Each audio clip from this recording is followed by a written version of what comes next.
Hello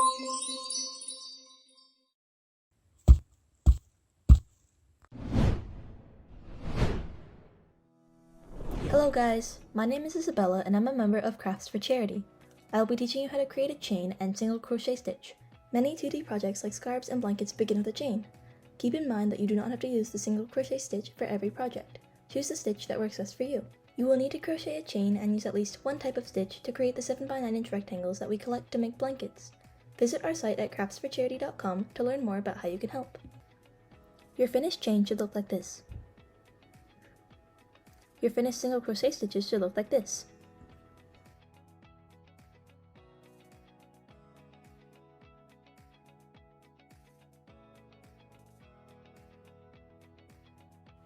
All you need for this tutorial is a ruler, crochet hook, and yarn.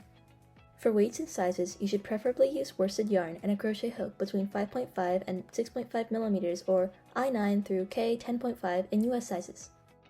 Before you start making a chain, you should have your slip knot on your hook. If you don't know how to make one yet, check out our other video on slip knot methods. The link will be in the description. Drape the working yarn towards yourself, from back to front, to the left of your slip knot. To ensure that the yarn stays on your hook, you can twist the hook in the opposite direction, so go away from you. Grab onto the working yarn and pull it through the loop that is already on your hook. Pull the yarn just enough so that you have a small loop on your hook. Once more, drape the yarn and pull the yarn through the loop.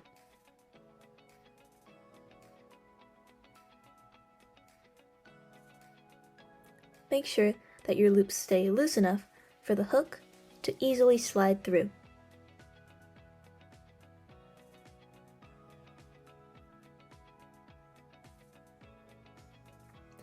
You will notice that the chain looks like a braid, and that each stitch creates a small V.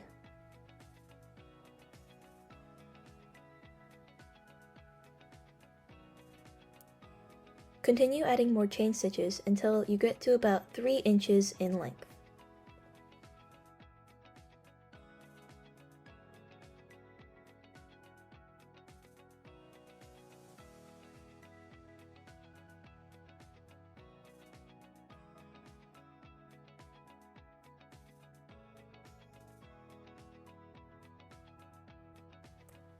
Although the length that is being made is 3 inches, your work may shrink as you continue working. This piece is 13 chains long. Once you finish the chain, you can move on to creating stitches in more rows. The single crochet stitch is the shortest, most basic and common stitch in crochet. It's best that you learn how to create this stitch before you learn the other stitches, since it creates the necessary foundation for crocheting pretty much anything. Start by holding the chain horizontally, with the slip knot end pointing towards the left. Take your hook and insert it only through the chain stitch right next to your hook. Drape the working yarn over your hook.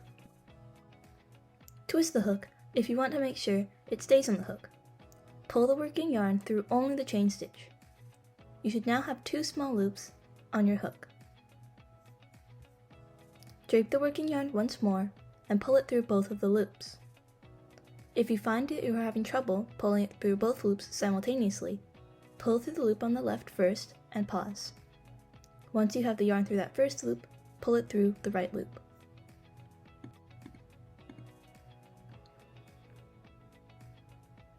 Again, insert the hook into the next chain stitch to the left. Then, drape the working yarn over your hook. Twist the hook if you want. Pull the working yarn through only the chain stitch.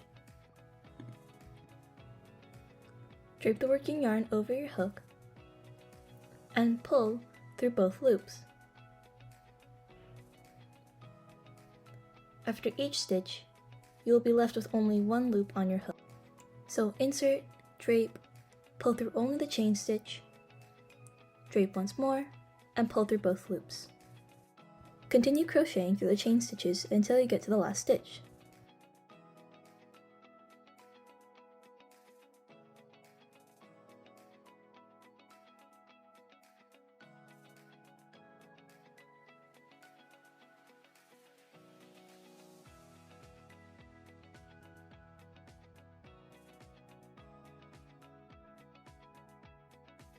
make sure that you don't skip the last stitch that is right next to the slip knot.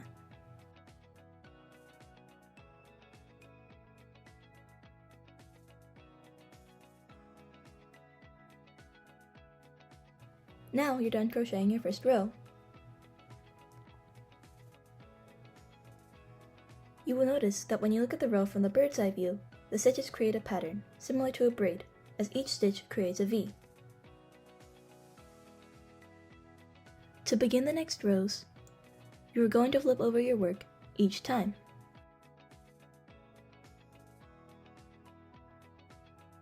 In the next row, your hook will be to the right of your work.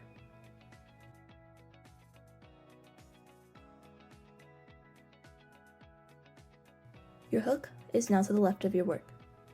Chain one extra chain and turn your work.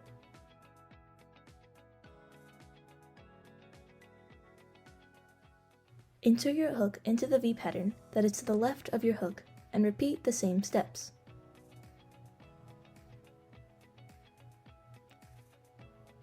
Yarn over through the single stitch.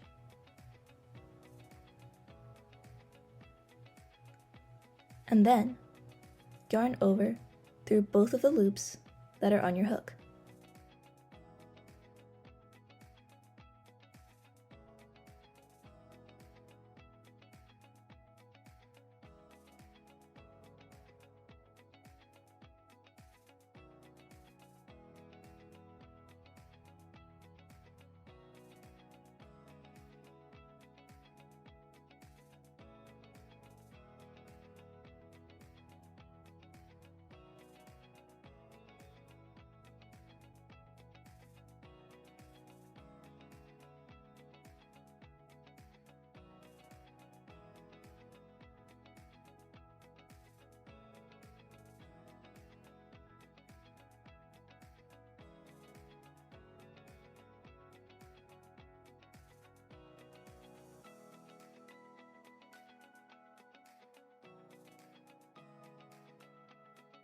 At the end of each row, remember to chain 1.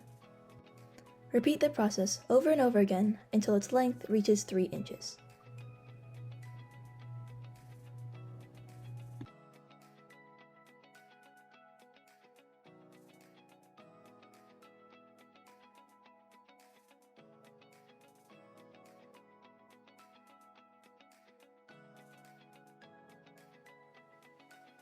Once you are satisfied with the size of your work, you can bind off to finish it.